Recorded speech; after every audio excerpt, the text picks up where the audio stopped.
आज का हमारा टॉपिक है सेल्स बुक। कल हमने जो डिस्कस किया था वो टॉपिक कौन सा था? Purchase book.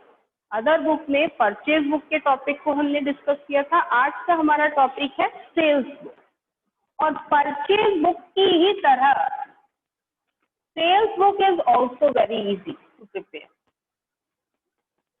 ठीक है, these books, other books or subsidiary books are very easy to prepare. Sales book purchase book का जस्ट अपोजिट है। परचेज बुक में हम ओनली क्रेडिट परचेज ट्रांजेक्शन्स को रिकॉर्ड करते हैं। तो सेल्स बुक में हम किन ट्रांजेक्शन्स को रिकॉर्ड करेंगे? Only credit sales transactions are recorded in sales book. और यहाँ भी सेल्स उन्हीं आइटम्स के बेसिस पर रिकॉर्ड किया जाएगा जिनमें हमारा बिजनेस डील करता है। यानी गुड्स को जब हम सेल करेंगे क्रेडिट पर, तब हम उसे एक स्पेसिफिक बुक में रिकॉर्ड करेंगे जिसका नाम है सेल्स बुक। क्लियर हुआ? यानी ये परचेज बुक का जस्ट क्या है? अपोजिट। परचेज में हम किसको रिकॉर्ड करते हैं? ओनली क्रेडिट परचेज आइटम्स को। और सेल्स बुक में ओनली क्रेडिट सेल्स आइटम को। अब एक बिजनेसमैन सेंटर में है, मान लीजिए मैं एक बिजनेसमैन हूँ, तो मैं रॉ मटेरियल को किसी से परचेज करूंगी और फिनिश्ड गुड्स किसी को सेल करूंगी। तो जहां से मैं परचेज कर रही हूँ, अगर क्रेडिट पर परचेज कर रही हूँ तो हम कौन सी बुक प्रिपेयर करेंगे? Purchase book.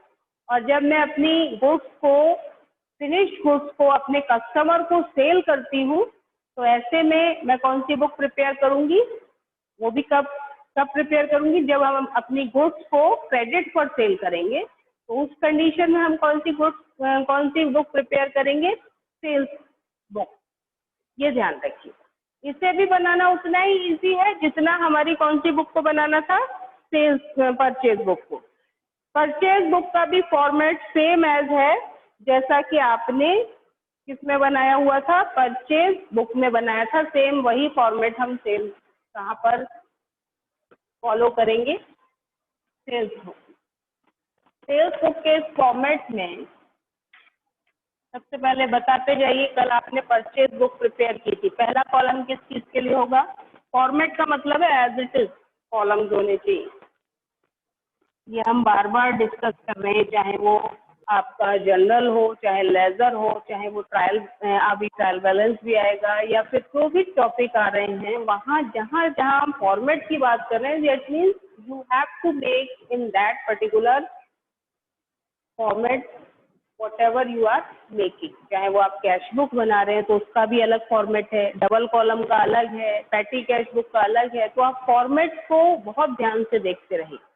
पहला कॉलम आपका डेट का, दूसरा पर्टिकुलर, ठीक। उसके बाद इनवॉइस नंबर, LF। ये छोटे छोटे बनते हैं। जब ट्रांजेक्शन क्रेडिट पर होता है तो एक इनवॉइस दिया जाता है, उसका नंबर यहाँ रिकॉर्ड करते हैं। LF लेजर फोलियो, लेजर के किस पेज पर ये एंट्री जाएगी वो यहाँ मेंशन कर देंगे। इसके बाद डिटेल्स का कॉलम, ये आपका शायद ऊपर नीचे हो रहा हो क्योंकि जगह कम होती है, इसलिए आप कॉपी पर बनाएंगे तो नीचे थोड़ा सा स्पेस लेके बनाएंगे। डिटेल्स के बाद कॉस्ट का कॉलम, ठीक है। और कॉस्ट के बाद अगर एक्सपेंसेस हैं तो एक्सपेंसेस का कॉलम, और लास्ट में टोटल। क्लियर? इस तरीके से यही सारे फॉर्मेट में यही सारे कॉलम हमने परचेज बुक के फॉर्मेट में भी प्रिपेयर किए। यहाँ पर जब आप क्रेडिट पर सेल करते हो तो नॉर्मली जनरल एंट्री क्या बनाते हो? जल्दी से मुझे बताओ कोई एक student, what will be the journal entry when you are selling goods to Ram on credit? क्या एंट्री बनेगी? Sold goods to Ram on credit. Ram account, debit to sales account. Very good. Ram debited, ध्यान रखना नेम के साथ अकाउंट वर्ड यूज नहीं करते हम, या तो एपोस्ट्रोफी के साथ करते हैं। राम अकाउंट डेबिटेड, तो एपोस्ट्रोफी ऐसा आएगा।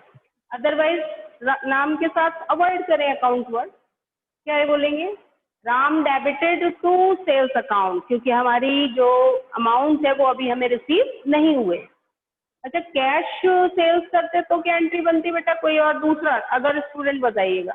If we are selling goods on cash, what will be the journal cash entry? Account debit to sales account. Ma'am cash account debit to sales account. Very good, very good, आप बिल्कुल सही entry बता रहे हैं। Cash account debited to sales account. फिर इसका relation किस book से हो जाता है? सेल्स बुक से।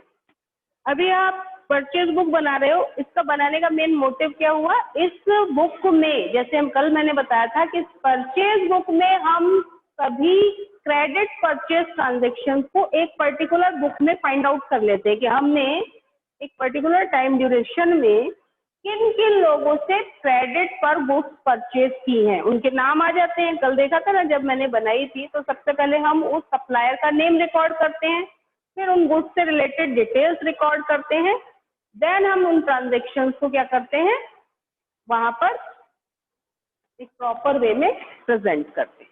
सेम एज सेल्स बुक को बनाने का भी यही मोटिव है कि जिन कस्टमर्स को हम क्रेडिट पर सेल कर रहे हैं, उन सभी कस्टमर्स के नेम आपको एक पर्टिकुलर बुक में मिल जाते हैं, यानी सेल्स बुक में मिल जाते हैं कि हमने एक पूरे मंथ में कितने लोगों को क्रेडिट पर सेल गुड्स सेल की हैं और कितने अमाउंट की गुड्स सेल की हैं। एक ही बुक बता देती है कि इस मंथ में आपने इतने लोगों को क्रेडिट पर इस अमाउंट में गुड्स सेल की हैं। फिर जब हम टोटल करते हैं तो वो टोटल बताता है कि पूरे टाइम ड्यूरेशन में हमने कितने अमाउंट की गुड्स क्रेडिट पर सेल की, और जिन लोगों के नेम को हम रिकॉर्ड करते हैं वो रिकॉर्ड ये बता देता है कि हमने किन किन कस्टमर्स को क्रेडिट पर गुड्स सेल की हैं। क्योंकि मैंने बताया था ना, बार बार मैं इस सेंटेंस को बोलती हूँ कि एक बिजनेस में कैश से ज्यादा कैसे ट्रांजेक्शन होते हैं?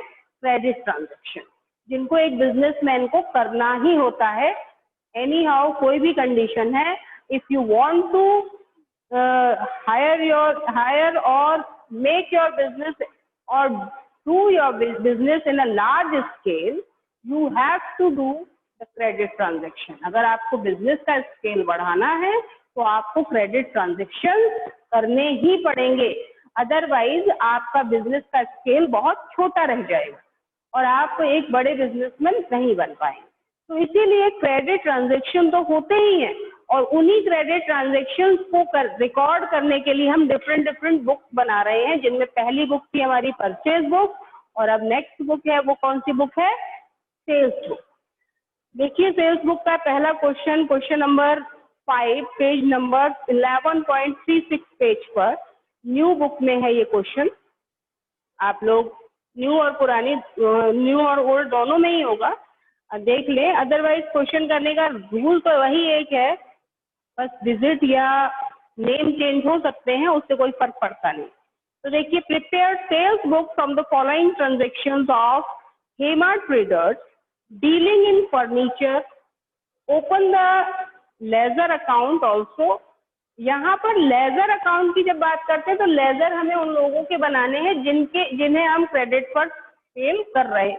ऐसे ही हम लेजर परचेज बुक में भी बना सकते हैं उन सप्लायर्स के नाम से जिनसे हमने क्रेडिट पर गुड्स परचेज की थी, और लेजर बनाने का वही रूल है जो हमने लेजर वाले टॉपिक में सीखा था। ठीक है, तो अभी फिलहाल तो मैं बुक पर कंसंट्रेट कर रही हूँ, आपको सेल्स बुक बनाना बता रही हूँ कि कैसे हम उसे प्रिपेयर करेंगे। अप्रैल 1 2020 को हमारा फर्स्ट ट्रांजेक्शन हुआ है, और ट्रांजेक्शन में क्या बताया जा रहा है? 1 अप्रैल को 2020 क्या ट्रांजेक्शन में बोला गया है? Sold to mister Gupta furniture house Delhi. ये जो ट्रेडर है ये फर्नीचर के ऊपर आप देख ही सकते हैं। सबसे पहले क्या लिखा हुआ है? Prepare sales book from the following transactions of Hema traders dealing in furniture, यानी इनका बिजनेस किस चीज में डील करता है? फर्नीचर में। यानी इनका किस चीज का बिजनेस है? फर्नीचर का। तो अब आपको ये देखना है कि सिर्फ हम क्रेडिट पर फर्नीचर जब खरीदा जाएगा तो तभी हम उसकी एंट्री कहाँ करेंगे, इस सेल्स बुक में करेंगे। खरीदा नहीं, सॉरी, सेल किया जाएगा। तो यहाँ पर ये ध्यान रखिएगा कि क्रेडिट पर हम किस चीज को सेल करेंगे, फर्नीचर को, क्योंकि हमारा बिजनेस किस चीज का है, फर्नीचर का। तभी हम इस बुक में रिकॉर्ड करेंगे। अदरवाइज अगर हम किसी एसेट को सेल करते हैं तो हम उसे यहाँ पर रिकॉर्ड नहीं करेंगे। ठीक है, तो सबसे पहले ट्रांजैक्शन में उन्होंने लिखा हुआ है sold to MS Gupta furniture house Delhi. तो इसमें सबसे पहले हम कस्टमर का नेम ही लिखेंगे, और कस्टमर कौन है, MS गुप्ता फर्नीचर हाउस, उनका पूरा नाम लिख लेंगे, दिल्ली। क्या सेल किया है आपने उनको, हमने उन्हें सेल किया है। हमसे मतलब यहाँ उस बिजनेस की बात हो रही जिसकी बुक में आप एंट्री कर रहे हैं। 100 chairs eight the rate of 1500 पर चेयर। तो सेम डिटेल जैसे कल हमने लिखी थी वही सेम लिखेंगे। 100 chairs eight the rate of 1500 पर चेयर। एक चेयर की कीमत है 1500, तो 100 चेयर्स की कीमत क्या होगी बताइए। What is the cost? 1,50,000। 1,50,000। Very good. 1,50,000 multiply कर दिया हमने सिंपली इसको मल्टीप्लाई किया तो कितना आएगा, 1,50,000। डिजिट आपको दिख रहे होंगे, ना भी दिखे तो आप कैलकुलेट करते रहें इनको, ठीक है। और आज मैं कैलकुलेशन आप ही से करवाऊंगी। मैं नॉर्मली भी कैलकुलेशन स्टूडेंट से ही कराती हूँ, तो आप कैलकुलेट करते रहें और बिल्कुल सही करते रहें। 40 टेबल, ठीक है, कॉपी बुक और कॉपी साथ में लेके बैठा करो। 40 tables eight the rate of 20,000 पर टेबल। एक टेबल की कॉस्ट जो है वो कितनी है, 22,000। तो 40 की कितनी हो जाएगी, 80,000। 80,000। 80,000। 80,000। हाँ जी, गुड। अब इस पर हमें डिस्काउंट कितना कैलकुलेट करना है। सबसे पहले तो इन दोनों को हम क्या कर लेंगे, ऐड कर लेंगे। तो ये हो जाएगा 2,30,000। दोनों को जब हम ऐड करेंगे और इसमें से लेस कर देंगे trade discount at the rate of 5%। तो 2,30,000 का 5% कैलकुलेट कीजिए और मुझे बताइए कितना अमाउंट है। और मैं देखना चाहती हूँ कि कितनी जल्दी आप पास करते हैं, कैलकुलेशन करते हैं, क्योंकि कैलकुलेशन बहुत फास्ट होना बहुत ज़रूरी है अकाउंटेंसी में। और अब धीरे धीरे आप लोग अकाउंटेंसी के न्यूमेरिकल पोर्शन पर एक तरीके से अपना स्टेप रख चुके हैं। तो ये कैलकुलेटिव पार्ट भी आप बहुत जल्दी, और ये बहुत कोई हार्ड कैलकुलेशन नहीं है, प्लस माइनस मल्टीप्लाई परसेंटेज, यही वाला कैलकुलेशन जल्दी से किया किसी ने। 2,30,000 का 5%।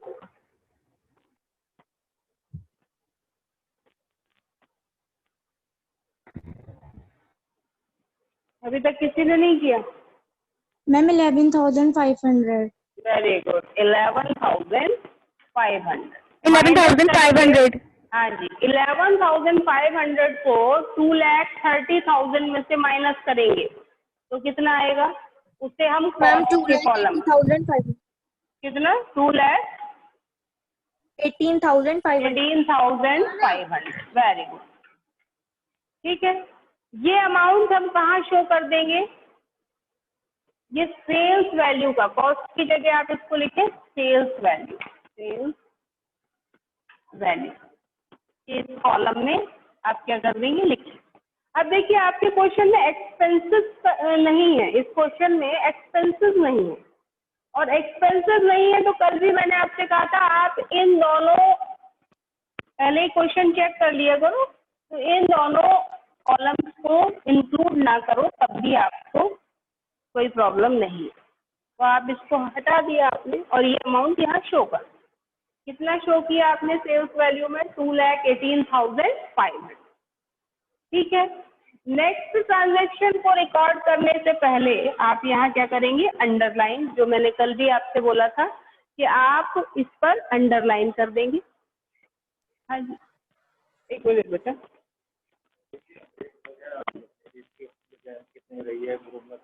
इसकी इनकी जो क्लास टीचर है ना, नंदिनी भारद्वाज, प्रदीप सर इसकी क्लास टीचर। हाँ वो लिखते। हाँ जी, अब आ रही है बेटा आवाज? हेलो। Yes, ma'am. अच्छा, अभी आवाज गई नहीं थी। ठीक है।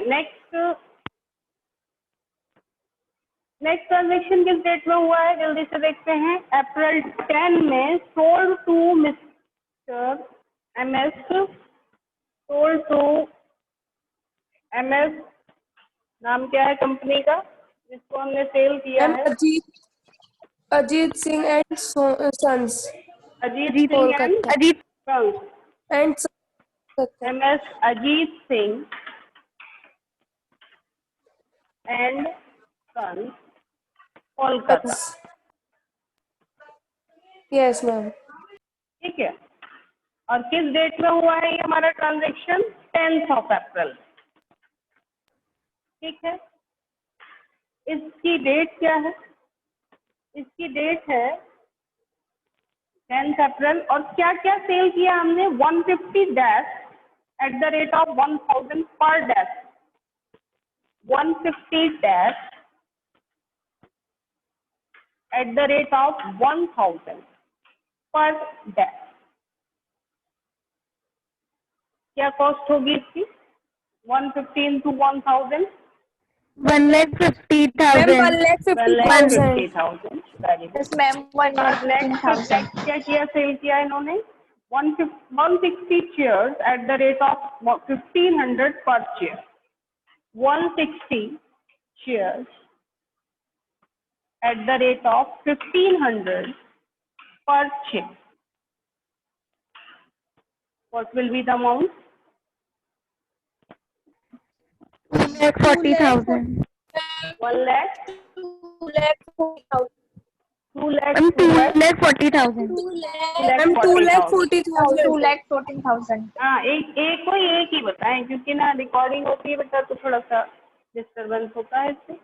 अब वही करना है आपको, इसको भी सेम चीज करनी है, इन दोनों को प्लस करना है। और अगर डिस्काउंट गिवन है तो डिस्काउंट को क्या करना है, डिडक्ट करना है। डिस्काउंट का अमाउंट आपको यहाँ भी 5% गिवन है, तो डिस्काउंट का रेट जो गिवन है वो कितना है आपका?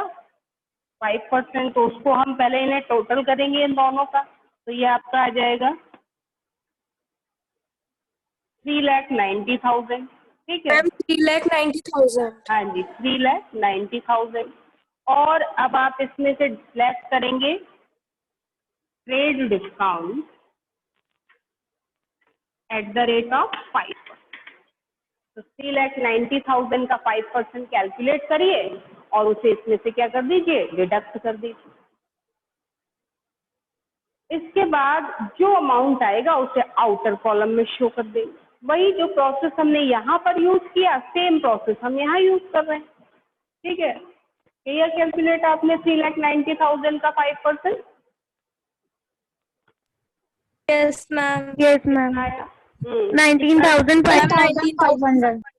19,000 कोई एक 500। 19,500। 500. ठीक है। इसको माइनस कर देंगे हम, इसके में से 390 में से 19,500 माइनस कर देंगे तो कितना आएगा? मैम 3,80,500। 3,80,500। क्लियर? तो ये कैलकुलेशन तो आपको करनी है, तो आप उसके अकॉर्डिंग करते रहेंगे। जैसा मुझे तो सिर्फ ये बताना है आपको इसमें कि जितने ट्रांजैक्शन हो क्रेडिट पर होने चाहिए और उनका रिलेशन उस बिजनेस से होना चाहिए उन गुड्स से होना चाहिए जिसमें हमारा बिजनेस रन कर रहा है। अब आपका अप्रैल 15 का ट्रांजैक्शन भी इसमें रिकॉर्ड हो जाएगा, क्योंकि क्या लिखा हुआ है?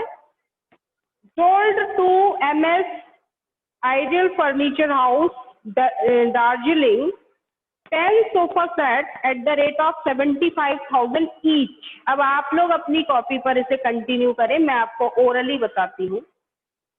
सेम लिखेंगे, क्या लिखेंगे? डीलर का नाम, कस्टमर का नाम क्या है? कस्टमर का नेम गिवन है MS dealer furniture house Darjeeling, ठीक है। और क्या लिखेंगे आप उसमें? इनको हमने क्या सेल किया है? 10 sofa set at the rate of 75,000 each, यानी आपकी जो टोटल वैल्यू होगी वो कितनी हो जाएगी? 7,50,000 मल्टीप्लाई हो जाएगा, ठीक है। 5 almirahs eight the rate of 3,000 each, तो 5 अलमीरा 3,000 की एक है तो कितनी हो जाएंगी?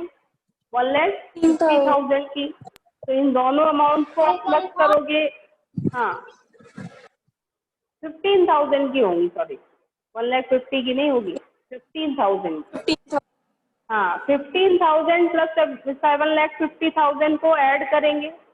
और भी है, एक और वो है, गुड्स हैं, कौन सी है? 25 round tables eight the rate of 4,000 each, तो ये टेबल्स भी रिकॉर्ड हो जाएंगी। तो 25 इंटू 4,000 तो 1,00,000 की हो जाएंगी, 1,00,000 की हो जाएंगे। हाँ, तो ये तीनों चीजों को, तीनों ही आइटम्स को हम क्या कर लेंगे? प्लस कर लेंगे। 7,50,000 प्लस 15,000 प्लस लास्ट को कितना था? 1,00,000, और जितना टोटल आएगा उसका 10% हम क्या डिडक्ट कर देंगे? डिस्काउंट, क्योंकि इसमें ट्रेड डिस्काउंट का रेट जो है वो कितना है? 10%। इस तरीके से डिडक्ट करने के बाद जो अमाउंट आएगा उसे फिर से आउटर कॉलम में इस तरीके से ही शो करेंगे जैसे मैंने ये शो किया, ठीक है। और उसके बाद 1, 2 और 3 ट्रांजेक्शन का आप टोटल जो होगा उसे एंड में जब टोटल करेंगे तो उस टोटल को हम कहाँ ट्रांसफर करेंगे? ये ध्यान रखना, that total transfer to sales account. जैसे हमने परचेज बुक के टोटल को कहाँ ट्रांसफर किया था? परचेज अकाउंट में, ऐसे ही सेल्स बुक के टोटल को हम कहाँ पर रिकॉर्ड करेंगे? कहाँ पर उसे ट्रांसफर करेंगे? That will be transfer to sales account, और सेल्स अकाउंट में हम उसे क्या करेंगे? क्रेडिट करेंगे, ये ध्यान रखना। कल हमने परचेज बुक के टोटल को परचेज अकाउंट में डेबिट किया था, लिखा था ना मैंने, क्या लिखा था? परचेज अकाउंट डेबिट लास्ट में। ऐसे ही हम यहाँ पर क्या लिखेंगे? लास्ट में टोटल करने के बाद सेल्स अकाउंट, फिर बीच में गैप देने के बाद लिखेंगे CR, शॉर्ट में लिखेंगे CR, दैट मीन्स क्रेडिट, और फिर हम उसे डबल अंडरलाइन से क्लोज कर देंगे। इसके लिए थोड़ा सा आप एग्जाम्पल की पीछे हेल्प लीजिएगा कि क्लोजिंग प्रोसेस क्या है, और उसके बाद आप इस सेल्स बुक से रिलेटेड 2-3 क्वेश्चंस जो आपको बुक दिए हुए हैं इन्हें भी सेल्स आप सॉल्व करने की कोशिश करेंगे। इसमें तो आपको सेल्स बुक के 2 ही क्वेश्चन दिए हैं, थर्ड क्वेश्चन जो आपको गिवन है वो परचेज और सेल्स दोनों बुक से रिलेटेड है। तो कल मैं आप लोगों से इन सभी क्वेश्चंस के बारे में डिस्कशन करूंगी। अगर आप एक बार सॉल्व करके देखेंगे तो आपको प्रॉब्लम्स आएंगी, और प्रॉब्लम आएंगी तो हम उनका सोल्यूशन करेंगे। तो आज आप इसी बुक को प्रिपेयर करें, ठीक है।